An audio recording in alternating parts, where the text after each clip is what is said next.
नमस्कार, मैं आज 24 लाख स्टूडेंट से बात करना चाहता हूं जिनको नीट पेपर लीक से नुकसान हुआ। सड़क से संसद तक हम आपके साथ खड़े हैं।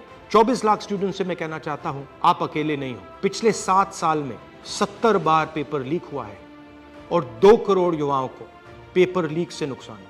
एक साथ हम ये लड़ाई लड़ेंगे और ये लड़ाई जीतेंगे। मेन इशू जो है वो हमारा पेपर लीक है। Sir, it's not only about 24 lakh NEET students, it's about whole family. There was a digital leak also this time. हमारे सोशल मीडिया अकाउंट्स बैन किए जा रहे हैं, हमारी वीडियोस डिलीट की जा रही हैं। मेरा माम पूरे सा हम लोग नहीं हो पाता। और आपके हाथ में, अगर आप क्लैरिटी से खड़े हो गए और पीछे नहीं हटे, उन दोनों को आपकी बात माननी पड़ेगी।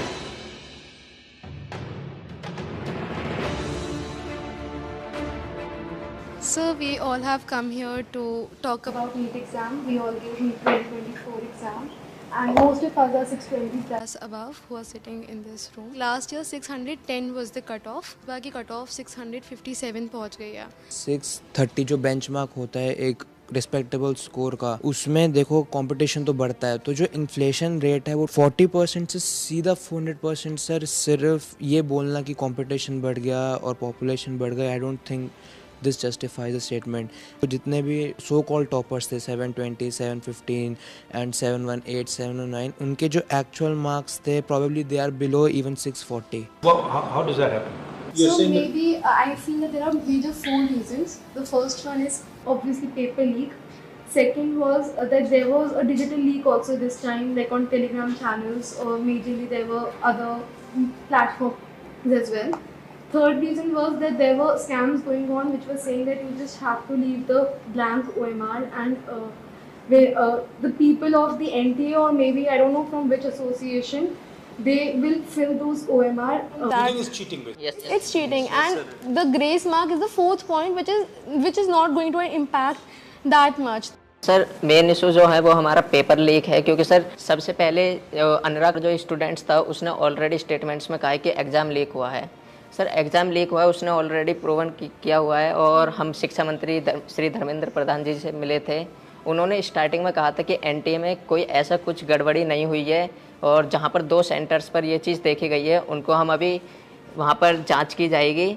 और हमने मांगे रखी थी कि रीनीट होना चाहिए और सीबीआई जांच होनी चाहिए, बट उन्होंने सीधा जो आंसर दिया था वो दिया था कि सब चीज़ हम सुप्रीम कोर्ट की मानेंगे, जो सुप्रीम कोर्ट फैसला करेगा वही माने। बट सर, सुप्रीम कोर्ट ने डायरेक्ट जितने भी केसेस हम PIL डाल रहे हैं लोग इस चीज़ के ऊपर, डायरेक्ट जितने भी फैसले हैं वो सारे 8 जुलाई को दिए जाएंगे। बट उससे पहले स्टूडेंट्स पर इतना स्ट्रेस बढ़ रहा है, इतना प्रेशर पड़ रहा है। सर, हमारे पेरेंट्स भी इस चीज़ से दुखी हैं कि बच्चा मतलब इतने मार्क्स ला रहा है कि वो एलिजिबल है हर साल के अकॉर्डिंग। बस मेन जो डिस्टर्बेंस हुई है इस एग्ज़ाम में वो है एक तो पेपर लीक, और दूसरी जो स्टूडेंट्स जो NTA ने ग्रेस मार्क्स दिए वो तो एक छोटा सा उन्होंने ग्रेस मार्क्स दिए वो अपने पेपर लीक को छुपाने के लिए। सर, इतने दिन से आपको पता है कि गर्मी कितनी है, कुछ लोग गर्मी से मर भी रहे हैं, लेकिन सर हम स्टूडेंट्स और हमारे पेरेंट्स रोड्स पर इतनी गर्मी में सर लड़ रहे हैं इंसाफ के लिए, लेकिन सर हमारे लिए कोई भी कार्रवाई नहीं कर रहे हैं, ना ही हमारे इंसाफ के लिए कोई कार्रवाई कर रहे हैं। क्योंकि सर हमारे सोशल मीडिया अकाउंट्स बैन किए जा रहे हैं, हमारी वीडियोस डिलीट की जा रही हैं। हम अपने लिए आवाज़ उठा रहे हैं, उनसे रिलेटेड जितने वीडियोस सर कोई भी गलत कंटेंट नहीं है, हम सिर्फ आवाज़ उठा रहे हैं अपने इंसाफ के लिए।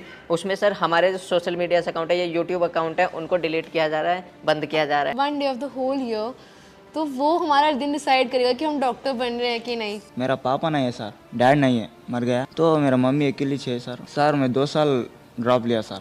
2 साल में मेरे को स्टडी नहीं हो पा रहा सर, अच्छा से। घर में प्रॉब्लम, मनी का प्रॉब्लम, लॉन्ग टर्म में पैसा बजट नहीं हो पा रहा सर। ऐसा मैं सोच के मेरा माइंड भी अब ये भी लोड हो रहा सर, मेरा ब्रेन भी। मेरा मॉम पूरे सर हम लोग नहीं हो पाता, और एक बार नहीं हो पाता सर लॉन्ग टर्म लेना को, ऐसा सोच रहे। अभी रीनीट कराओ तो इजी होता सर। मतलब सर कंक्लूजन है कि रीनीट ही अब हो सकता है, रीवैल्यूएशन तो नहीं होगा। नहीं तो अगर हम आपके लिए 2-3 चीज़ें कर सकें, सरकार के पर प्रेशर डाल पाए, तो हमें किस चीज़ों पे बोलना चाहिए? सर, सबसे पहले तो रीनीट जैसा conclusion रीनीट। Yes sir. Okay. Sir, second NTA agency जो है वो एग्जाम्स ना ही कंडक्ट कराए, अगर वो नहीं करवा पा रहे हैं, एक्नॉलेज करें कि हम नहीं मैनेज कर पा रहे हैं। NTA as a concept is a failure. Yes sir, NTA पे हमारा किसी का ट्रस्ट नहीं है, NTA पे इस टाइम। फर्स्ट पॉइंट री exam, second point NTA is ना कराएं। थर्ड पॉइंट एजुकेशन सिस्टम पे फोकस करें और काउंसलिंग सर 4 पॉइंट ये कि जो बेसिकली जो ब्लाइंड स्पॉट्स हैं, जैसे कि टेलीग्राम पर पेपर लीक होना, ऑनलाइन पेपर लीक होना, इसके ऊपर भी एक इंक्वायरी होनी चाहिए। Sir, it's not only about 24 lakh NEET students, it's about whole family. फिर सर जो बोर्ड्स का प्रेशर, फिर नीट में परफॉर्म करने का प्रेशर, तो सर बहुत सारे लोग तो मेडिकल ही नहीं लेंगे इस चक्कर में। सर ऐसे क्वालिटी डॉक्टर्स बनेंगे जिनकी क्वालिटी कुछ नहीं है, जो ऐसे ग्रेसिंग मार्किंग करके अंदर गए हैं, जब वो डॉक्टर्स बनेंगे तो can you imagine the condition of the people of India. आपको क्या लगेगा, आप अगर कोई ऑपरेशन करवाने जाएगा, क्या वो वापस लौट के आ पाएगा? हमारे पास इतने सारे केसेस होते हैं, मतलब हमारे मतलब नोन में कि भाई किसी को और का पेशेंट इसका स्टंट डालना है, उसका इंटेस्टाइन निकलवा दिया, उसका किडनी निकलवा दिया। सर ऐसे केसेस, ऐसी मिसहैपनिंग्स इतनी बढ़ जाएंगी, we can not imagine. Sir जो ये रीनीट का कॉन्सेप्ट है और जो ये रीनीट का कंक्लूजन है, ये बेसिकली दो ही बॉडीज हैं इंडिया में जो इसकी पावर रखती हैं। First of all supreme court, जिसमें हम अभी काफ़ी ज़्यादा डिपेंडेंसी शो कर रहे हैं, and second ministry of education. Ministry of education ने यूजीसी नेट का एग्ज़ाम भी कैंसिल किया और उसके अंदर लाइक 1 डे के अंदर उन्होंने एग्ज़ाम कैंसिल कर दिया। एक्चुअली ये दोनों ने इसलिए किया है क्योंकि पॉलिटिकल प्रेशर आया, क्योंकि आप लोग मतलब चुप नहीं बैठे हो। वो दोनों इंस्टीट्यूशंस निर्णय जब लेंगे जब आप प्रेशर डालो। Yes sir. अगर आपने ठीक से प्रेशर डाला और आप पीछे नहीं हटिए, और अगर आप काफ़ी स्टूडेंट्स आ जाएंगे, तो वो दोनों इंस्टीट्यूशंस इसको कैंसिल कर। पावर ना कोर्ट के हाथ में है ना मिनिस्ट्री के हाथ में है, पावर आपके हाथ में है। अगर आपने क्लैरिटी से खड़े हो गए और पीछे नहीं हटे, उन दोनों को आपकी बात माननी पड़ेगी। ठीक है, थैंक यू। आपका जो एस्पिरेशन है, आपका जो विजन है, इसी से देश का विजन बनेगा, इसी से देश की प्रगति होगी।